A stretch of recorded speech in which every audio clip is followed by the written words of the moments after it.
Ricciardo in the McLaren, and they had a very solid start to their 2021 testing program. There's a reminder of the conditions on the right-hand side as well, with your air temperature, your track temperature, and the wind speed down from, I think the most we saw was 25 kilometers per hour yesterday, down just a gentle and nudging 6.8 there, and it should give us a more.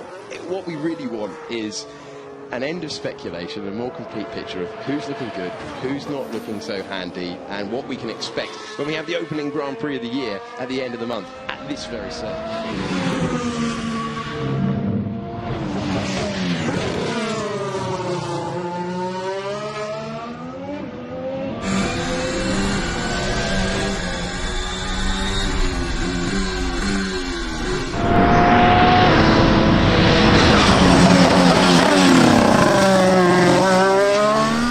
This is important to get rear stability, and he doesn't have it. I was just about to Brilliant say, piece of timing you there. want good rear stability on the entry into 13, and he didn't. Yeah, got away from him. And has he beached?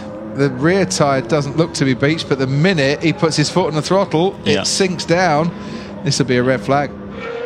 And I think, I wonder if it's caught him up because, as you said, it's turned 180, but now he's done a lot of laps. You know, he's done 35 laps.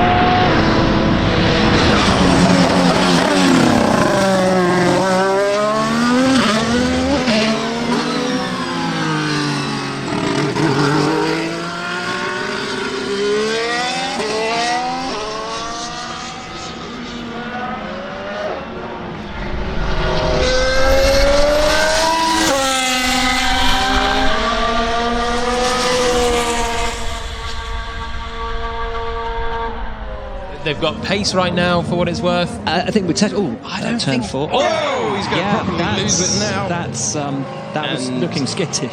After the spin yesterday, another moment for the Spaniard.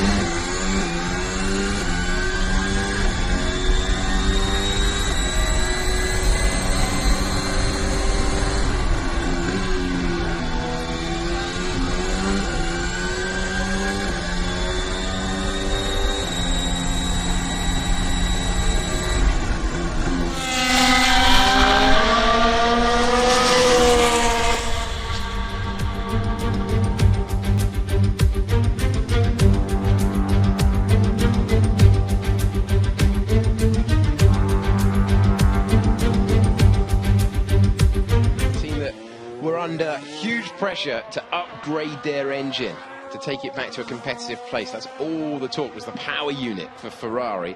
Matteo Binotto, team principal at Ferrari, saying that they were fairly confident. That was backed up by Kimi Räikkönen, who said that things have definitely improved from the power of his Alfa Romeo. The question for Ferrari then, as we go into this second session of the day, is that car similar? So, taking move here. Latifi in the Williams isn't getting out of the way of him, and Gasly's pressing on in the long run.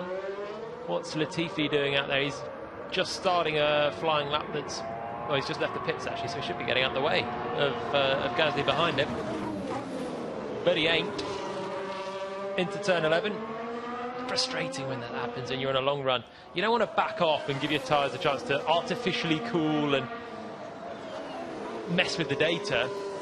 You really just want to pass the guy, but we know passing in Formula 1 is tricky, and Latifi's not helping Gasly on his way at all here.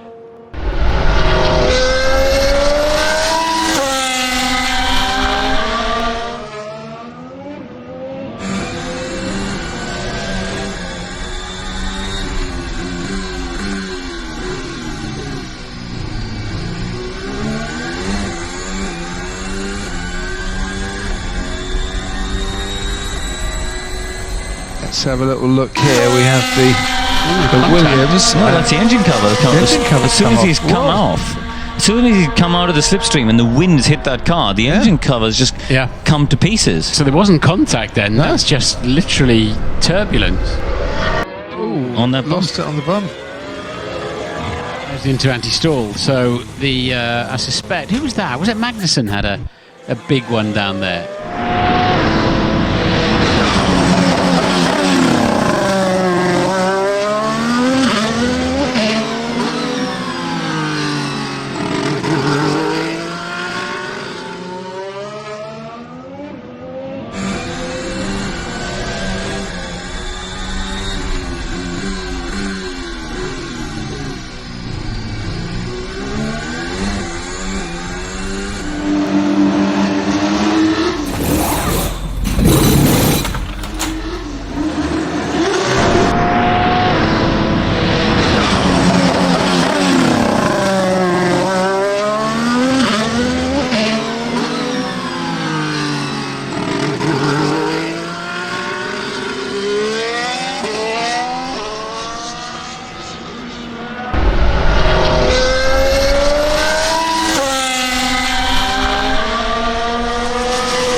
Bottas for Mercedes with the quickest time on the C5 tyre, the softest compound of the lot. Same compound that Pierre Gasly and Lance Stroll used to set their fastest times as well. C4 for Lando Norris, only 0.3 down on Valtteri Bottas.